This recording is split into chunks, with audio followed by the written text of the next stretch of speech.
ẹ̀yin ọmọ Oduduwa ìròyìn burúkú bí túre o eléyìí tún ṣọ́ọ̀kì èèyàn ó gbẹnu tán o ìròyìn burúkú nìyí o àsìkò ti tó kí iye everybody kó ṣí àsìkò ti tó kójú everybody kó là àsìkò ti tó kó ní kálukú sọ̀rọ̀ sókè kó tó dìgbà tó máa worst jù báyìí lọ kó tó worst jù bá ṣe ń bá lọ yìí kó tó worst jù báyìí lọ ẹ̀yin màmá mi ẹ̀yin bàbá mi eléyìí tí mo gbé wá ìtún lágbára ò Boko Haram yìí náà tún lè terrorist ní kidnapper àwọn tírì wá ìdèmù yìí ni o Boko Haram terrorist kidnapper eléyìí tún lágbára ó tún gbẹnu tán o a ṣì ń sọ àwọn kan kò tí ì tán lẹ̀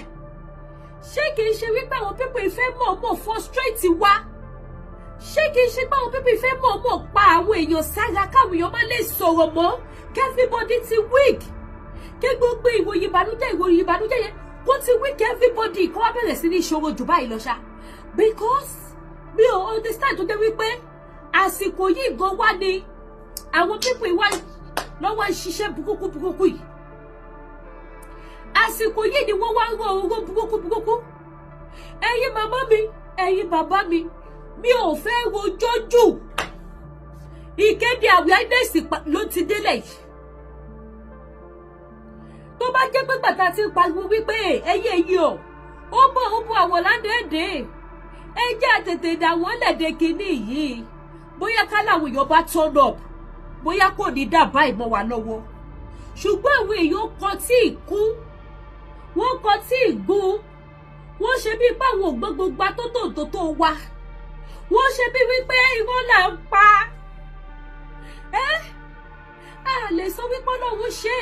tó jẹ́ kí irọ́ tó là ń pa yẹn kó wá di òtítọ́ sí bí kò ṣe bí àwọn èèyàn ló lọ sí ẹ̀yin màmá mi ẹ̀yin bàbá mi èyí tí mo gbé wá yìí ìwé òní ṣẹlẹ̀ sí yín ṣe rí fídíò àwọn kidnapper tí mo fẹ́ play àti bí tí kìíní ṣe ṣẹlẹ̀ àti bí tí kejì ṣe ṣẹlẹ̀ ó ṣẹ̀ṣẹlẹ̀ ni ò fresh one tún lélẹ̀ yìí o fresh one tún lélẹ̀ yìí o lágbára Ọlọ́run kò ní kọ̀ wá o ẹkùn obi Boko Haram kidnapper terrorist bí wọ́n ṣe wọlé ọlá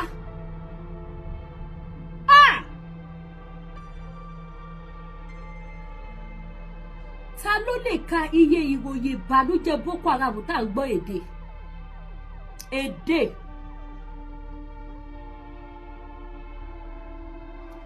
èdè ta ló lè ka iye ìròyìn yẹn ṣe tẹ̀ wá yé lọ́wọ́ èsì ó wá kọjá bẹ́ẹ̀ àṣà tí rí kankan tẹ́lẹ̀ táwa kan ti pariwo Boko Haram kidnapper bẹ́ẹ̀ dẹ̀ ni mo pẹ̀lú ẹni tó sọ gbà yẹn lọ wípé preamble là ń rí yìí o testing làwọn pípọ̀ yìí ṣe o ẹ jẹ́ ká tètè múra kó tó di wípé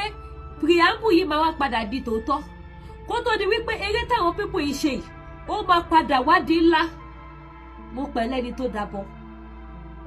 mo pẹ̀lú ẹni tó rojọ́ mo pẹ̀lú ẹni tó ṣàlọ̀ fún ìran ọmọ Yorùbá pàápàá fún gbogbo Nàìjíríà ẹ tún wá gbọ́ yìí lẹ́yìn tí Boko Haram ti gba 75 million wọ́n tún gba ẹ̀mí Boko Haram gba 75 million ó tún gba ẹ̀mí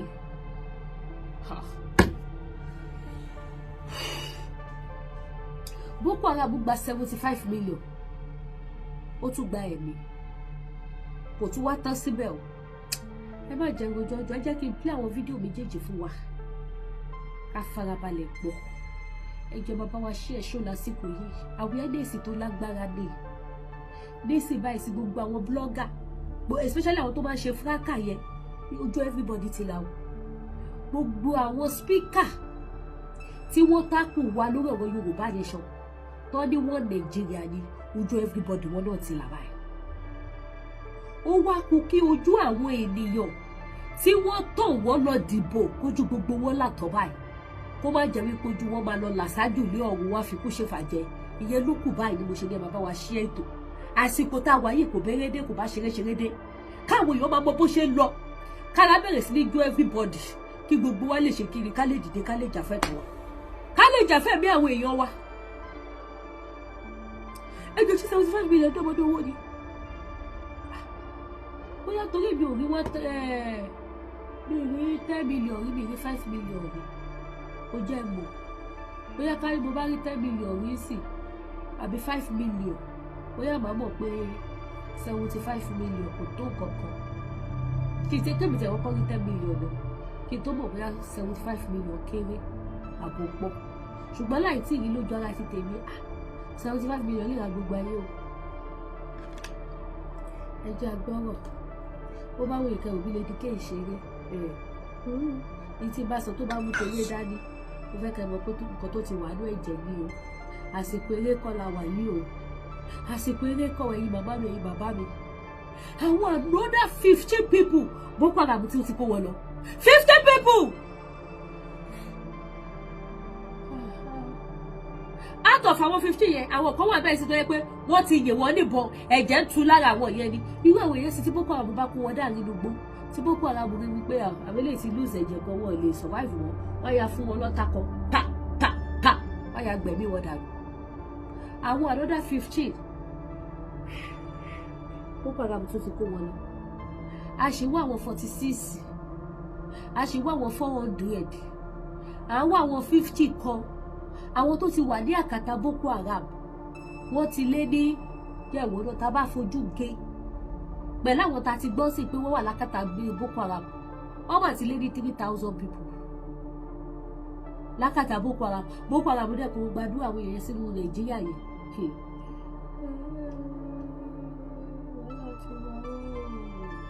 àbí àwọn gbogbo lójú ẹ wà àwọn ṣàánú fún wa báwa pa gbogbo àwọn alágbára burúkú. Mo sọ fún yín pé lóògùn ṣeré ìṣògùn Boko Haram nìkan lèèyàn máa dira fún ogun ìdílé ogun gbá ogun àwọn ilé ọkọ ilé ìyàwó ogun gbogbo ogun aládùúgbò ogun abínú ẹni ogun ọ̀rẹ́ ogun akéèyàn dira ẹ jẹ́ parí program. Now ẹ gbọ́ bí fíìmù yẹn ṣe lọ wọ́n kidnap honorable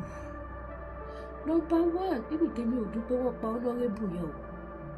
ṣùgbọ́n bó ṣe ń gbé honorable kọ́ máa gbé gọ́fúnà kọ́ dẹ̀ máa pa wọ́n bó bá ṣe ń gbé gọ́fúnà kọ́ máa gbé lọ́balọ́ba kọ́ máa pa wọ́n bóyá àyà á jẹ́ kí gbogbo àwọn àgbààgbà yẹn lè sọ̀rọ̀ sókè because àwọn èèyàn ṣe ń retí order from above ṣe fẹ́ gbọ́ gbogbo bí ó ṣe ṣẹlẹ̀ yìí ẹlòmíì ò tí believe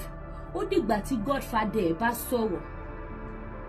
ó dìgbà tí godmother ẹ̀ bá sọ̀rọ̀ ló tó máa believe wípé mẹ́wàá ń ṣẹlẹ̀ so tó bá ti ń kọ àwọn tó wà lókè bẹ́ẹ̀ yẹn ẹ bá mi share show yìí mo fi lédùmarè bẹ̀ yẹn ẹ bá like ẹ̀ alẹ́ iṣẹ́ ti bẹ̀rẹ̀ ní pẹrẹwu báyìí kó mọ̀ pé ọ̀rọ̀ bí yíyọ̀ bá ṣe máa bọ́ dóko ẹrú kò fìgbà kan sún mi rí àìsàn gidigba ni awareness ti bẹ̀rẹ̀ báyìí máa bá mi fọ kiri ayé no retreat no surrender nítorí pé kíni gbogbo ohun tá a sọ tán ní irọ́ ni ó ti dòótọ́ báyìí so táwọn yẹn bá ti lọ sí ìyàwó ìyá ṣí ẹ wo story máa yẹ bóyá ṣẹlẹ̀ wọ́n kidnap ẹ̀ wọ́n request fún 200 million àwọn ẹbí bẹ̀bẹ̀ sí 75 million kì í ṣe 200 million yẹn ni wọ́n ní o wọ́n ní 200 million yẹn o ẹ ṣáà gbọ́ kì í ṣáà ṣe bí mo tún sọ fún dẹ́tẹ́ bá ní Lady K ṣẹ́fẹ̀ tó ní sí ìwé náà ló ṣáà ṣe wá àtàmọ́ àgbo ẹmọ́ ló já búrẹ́dì fún wa báyìí ẹ rí pé lè yóò ṣe búrẹ́dì òtítọ́ mo gbé wá. Hi, I'm good. Ẹ má bínú. Now ìbọn mo mú dé náà ọwọ́ dìmọ́dì fún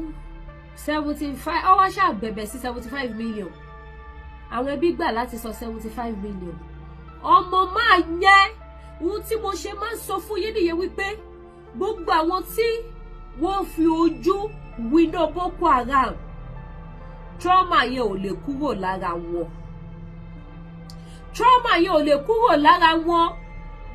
mo wá wo àwọn ọmọ kéékèèké tí wọ́n kó lọ sínú gbọ́nísì táwọn ọmọ yẹn bá dé ṣé ẹ mọ orú nǹkan tí àwọn Boko Haram yẹn tí wọ́n máa ṣe lójú àwọn ọmọ yẹn nínú gbó tí àwọn ọmọ yẹn máa rí ṣé mọ̀ ẹ mọ̀ tí àwọn ọmọ yẹn bá wá dé ṣé trauma yẹn wọ́n ní máa rántí nǹkan burúkú tó rí nínú gbọ́bẹ̀ gbogbo ìwà burúkú táwọn Boko Haram yẹn wù bóyá ojú àwọn ọmọ yẹn lọ́sùn máa bá àwọn ìyá wọn sùn but oh my God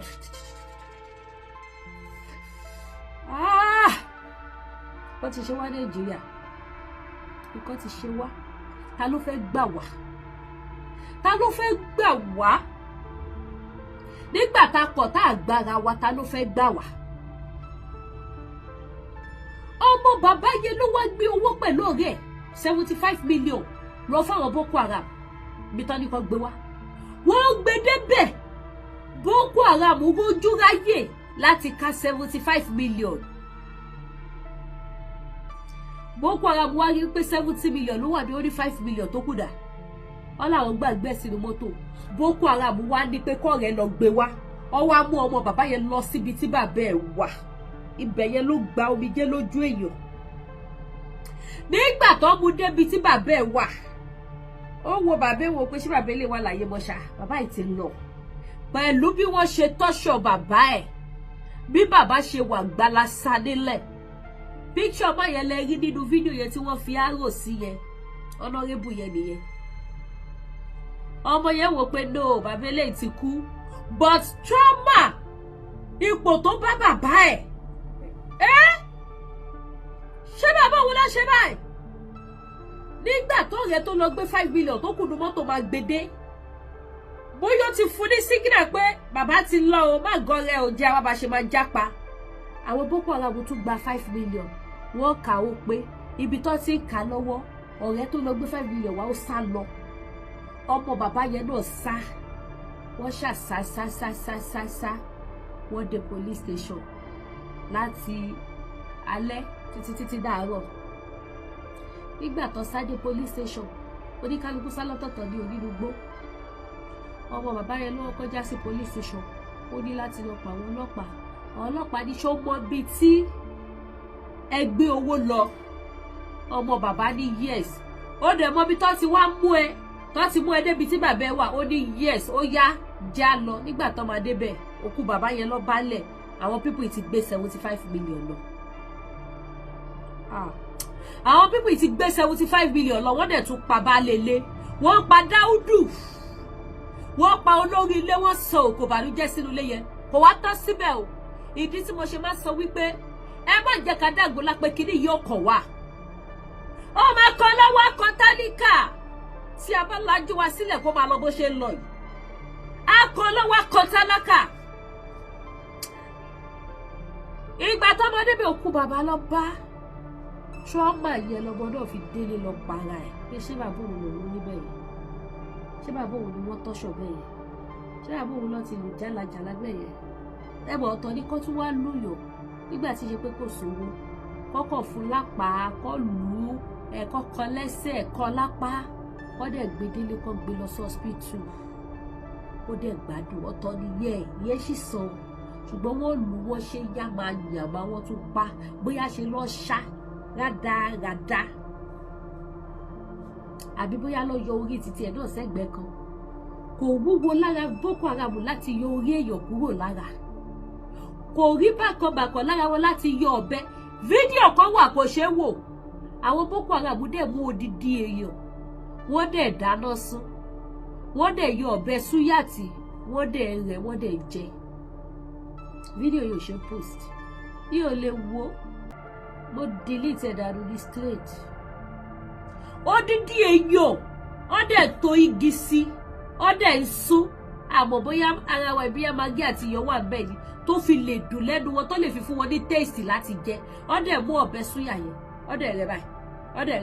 wọ́n dẹ̀ pín fúnra wọn dẹ̀ jẹ bẹ́ẹ̀ dẹ̀ nínú sì jó àwọn ibi tó ti jiná ọmọ ibi tó ti jiná pòkè irú bí àwọn awọ ìdí ibi ìdí ṣìkìṣìkì yẹn gbogbo bó ṣe ń fi ọ̀bẹ yẹn báyìí lọ́ṣọ̀ gbogbo ẹ̀ tó dẹ̀ pín léra wọn lọ́wọ́ tó dẹ̀ jẹ ẹ wá sọ fún mi pé àwọn Boko Haram ò ṣe wọn kì í ṣe courtesan gbogbo wọn lọ ti wà nínú ẹgbẹ́ awo gbogbo èyí tẹ́ ìpariwo ògùn àwọn pípù yìí náà ti ṣoògùn jìnnà kẹyà mọ bẹ ṣe máa tún ara yín mú gbogbo èyí tẹ́ ìpariwo ògùn kẹ lè mọ̀ wípé ògùn kékeré kan lè máa ṣe trauma yẹn ló pọ̀ ọmọ bàbá yẹn kò wá tún tọ́ síbẹ̀ o ẹ tún jẹ́ fún yín ní fídíò mi Nigeria my country. Ẹ bá share o. Ẹ bá kọ opinion tí yín sí comment section. Ọ̀rọ̀ tẹ́yin náà bá fẹ́ fi ṣe awareness. Bó bá ṣe ń jó yín lára. Ẹ bá wá comment sínú WhatsApp mi. WhatsApp mi ti kún. Ẹ comment sísàlẹ̀ program máa kà. Ẹ comment sí ìsàlẹ̀ program máa kà. Ẹ comment ẹ like síbẹ̀. Opinion ti yín. 75 million lọ. Olórí ilé tún lọ. Ọmọ tún lọ àkọ́bí. Ẹ wo ìbànújẹ́ tó jù sínú ilé yẹn títí ayé àìnípẹ̀kun. Ṣáwọn family yẹn máa gbàgbé. Elédè kan náà ni wọ́n. Títí ayé àìnípẹ̀kun. History yẹn ò ní kúrò nínú ẹbí yẹn pé Boko Haram gba 75 million. Wọ́n tún wá pa Aláàjì. Pẹ̀lú bá Aláàjì ṣe lówó tó lọ́lá tó, t'Aláàjì náà rọjú ẹ̀rọ gọ̀dọ̀ sílẹ̀ tí ò bá wa kà bẹ́ẹ̀ wípé ẹ sá fún wọn o, apàyàn ni wọn o, ẹ má dìbò. Kò bá wa kàpé, àwọn bá wa kàpé, àbàwá tá ń kàpé pé kọ́ má dìbò. Ọwọ́ apá Aláàjì, àkọ́bí ọmọ ẹ̀ náà wà lọ para ẹ̀. Ó lọ para ẹ̀. Ohun tó máa mọ́mọ́ mi tó máa fi lọ wọ ẹgbẹ́ olè nìyẹn. Mo ti sọ story kan rí lórí program but mi tún ní sọ́lé ní máa sọ níjọ́ mi torí mi ò fẹ́ kí program yìí gùn. Mo fẹ́ ká tún wo bó ṣe kó àwọn èèyàn 15 lọ. Àwọn tó kọ́ ní school wọn ò tí fi wọ́n lẹ̀ o. Woman tó pọmọ sẹ́yìn yẹn má tẹ̀gbé fídíò ọkọ ẹ̀ wá. Mélòó la fẹ́ máa ṣe léde? Fídíò pọ̀ wọ́n sì máa gbé wà máa update yìí. Woman tó pọmọ sẹ́yìn yẹn ọkọ ẹ̀ ti jáde. Ọkọ ẹ̀ ní kó wá gbé òun kó fìyàwó àtọmọ sílẹ̀. Àwọn yẹn ṣì wà ńbẹ̀ o. Ìlú tó ti lọ kó wọn yẹn gbogbo ìlú yẹn ti da oró fẹ́ù. Àwọn tí wọ́n kó àwọn èèyàn wọn nìkan ló kù nílùú o. Wọ́n ti lọ bá wa ṣe fídíò wọn ó ti jáde o. Ẹ̀yin ọmọ Yorùbá tàtà ẹ̀yin ẹni bí ẹni ẹ̀yin èèyàn bí èèyàn. Ṣẹlẹ̀ inú mi dùn ní apá kan inú mi ò dùn lápá kan. Apá mi tínú mi sì dùn ní pé gbogbo àwọn tó campaign fáwọn olóṣèlú tí wọ́n tako àwa Yorùbá nation wọ́n regret báyìí wọ́n tọrọ ìdáríjì ẹ̀ṣẹ̀ nínú ilé. Ibi gan ti wá social media nu wọn ó ti wá tọrọ ìdáríjì ẹ̀ṣẹ̀. Gbogbo àwọn aṣíwájú blogger we are there today. Ó yẹ ká tẹ̀ wá ṣe live show fáwọn aṣíwájú blogger pé kí ló fẹ́ bá wa ṣe sí ọ̀rọ̀ àwọn Boko Haram yìí. Gbogbo àwọn tó lọ jẹjẹ l'Abuja ní ìgbúrò mi yalé náà mọ̀. Ó yẹ ká wá ṣe show fún wọn kọ́ ní show. Ẹja rèé o, ẹja làwọn jẹ yìí owó ti lọ fẹ̀mí àwọn ẹni ẹlẹ́ni jẹja. Àwọn ọmọ pẹ́jà tó jẹ́ ń jọ kiri àná. Ẹbí tó máa lọ sí àpọ̀, ẹbí yẹn ló ti ń lọ yìí o.